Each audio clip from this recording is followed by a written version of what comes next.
19 नवंबर 1828 वाराणसी की पवित्र भूमि पर जन्मी एक नन्ही बालिका, जिसे प्यार से सब मनु कहते थे। बचपन से ही उसकी आंखों में तेज था और दिल में था कुछ अलग करने का जुनून। कौन जानता था कि यही बालिका आगे चलकर इतिहास रचने वाली है। मनु के पिता मरोपंत तांबे बाजीराव पेशवा के दरबार में कार्यरत थे। माँ का साया जल्दी उठ गया, लेकिन पिता ने उसे बेटे की तरह पाला। घुड़सवारी, तलवारबाजी, तीरंदाजी सब में निपुण होती जा रही थी मनु आम लड़कियों से अलग थी, निर्भीक, निडर और तेज। वह अक्सर लड़कों के साथ कुश्ती और शास्त्राभ्यास करती थी। डर उसे छू भी नहीं सकता था। सन 1842 में मनु का विवाह झांसी के राजा गंगाधर राव से हुआ। अब उसका नाम था रानी लक्ष्मीबाई, झांसी की रानी। अब उसकी जिंदगी का उद्देश्य था प्रजा की सेवा और न्याय। कुछ समय बाद रानी को एक पुत्र रत्न की प्राप्ति हुई, पर वह अल्पायु में चल बसा। फिर उन्होंने एक बालक दामोदर राव को गोद लिया, लेकिन किसे पता था कि यही गोद लिया पुत्र उनके संघर्ष की जड़ बनेगा। सन 1853 राजा गंगाधर राव का निधन हो गया। झांसी शोक में डूब गई, पर इससे पहले रानी उबर पाती, अंग्रेजों ने डॉक्ट्रिन ऑफ लैप्स के नाम पर झांसी हड़पने की साजिश रच डाली। जब अंग्रेजों ने झांसी छीनने की कोशिश की, रानी लक्ष्मीबाई ने गरजते हुए कहा, मैं अपनी झांसी नहीं दूंगी। यही वाक्य बन गया भारत के इतिहास में अमर आवाज। रानी ने हथियार उठाए, महिलाओं को भी युद्ध के लिए प्रशिक्षित किया। झांसी अब किले में नहीं, हर दिल में बस रही थी। सबने एक स्वर में कहा, हम रानी के साथ हैं। सन 1857 देश में क्रांति की ज्वाला भड़क चुकी थी। रानी लक्ष्मीबाई ने इसे आज़ादी का अवसर माना। उन्होंने झांसी को क्रांति की अग्निशाला बना दिया। अब युद्ध की घोषणा हो चुकी थी। झांसी की रानी ने कहा, जब तक मेरी सांसें चलती हैं, झांसी पर कोई आंच नहीं आने दूंगी। अंग्रेज सेनापति ह्यू रोज ने झांसी पर हमला किया, मगर रानी ने किले से जवाबी हमला किया।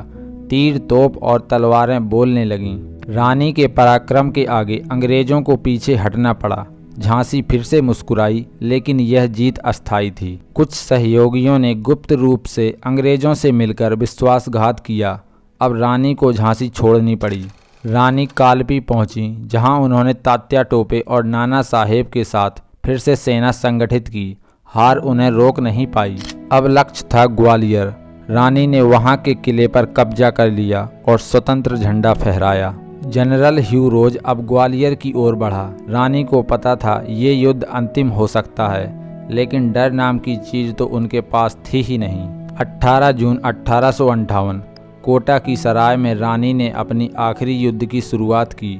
वह घोड़े पर सवार होकर दुश्मनों पर टूट पड़ी। युद्ध में रानी बुरी तरह घायल हो गईं, पर वो रुकी नहीं। उन्होंने तब तक लड़ाई जारी रखी जब तक शरीर साथ देता रहा। अनंत रानी ने वीरगति को प्राप्त किया। उनके सिपाहियों ने उनका अंतिम संस्कार वहीं किया, ताकि दुश्मन उनके शव तक ना पहुंच सकें।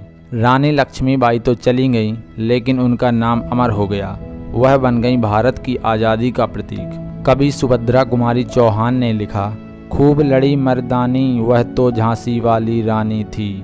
ये पंक्ति आज भी हर दिल में जोश भर देती है। रानी लक्ष्मीबाई सिर्फ एक योद्धा नहीं, एक विचार थीं। आज भी उनकी कहानी हर बेटी को सशक्त बनाती है। भगत सिंह से लेकर नेताजी तक हर स्वतंत्रता सेनानी रानी लक्ष्मीबाई को अपना आदर्श मानता था। झांसी की रानी के नाम पर भारत में कई स्कूल, संस्थान और पुरस्कार स्थापित हैं, उनकी स्मृति को अमर करने के लिए। झांसी का किला आज भी गवाही देता है एक रानी की हिम्मत, जुनून और बलिदान की। रानी लक्ष्मीबाई को झांसी की जनता आज भी माता समान पूजती है।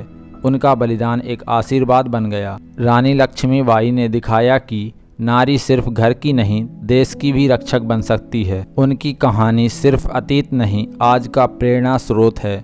हर पीढ़ी को उनकी वीरता की याद दिलाता है। हर स्कूल में बच्चों को रानी की गाथा सिखाई जाती है, ताकि हर दिल में साहस की मशाल जले। रानी लक्ष्मीबाई का अंत नहीं हुआ।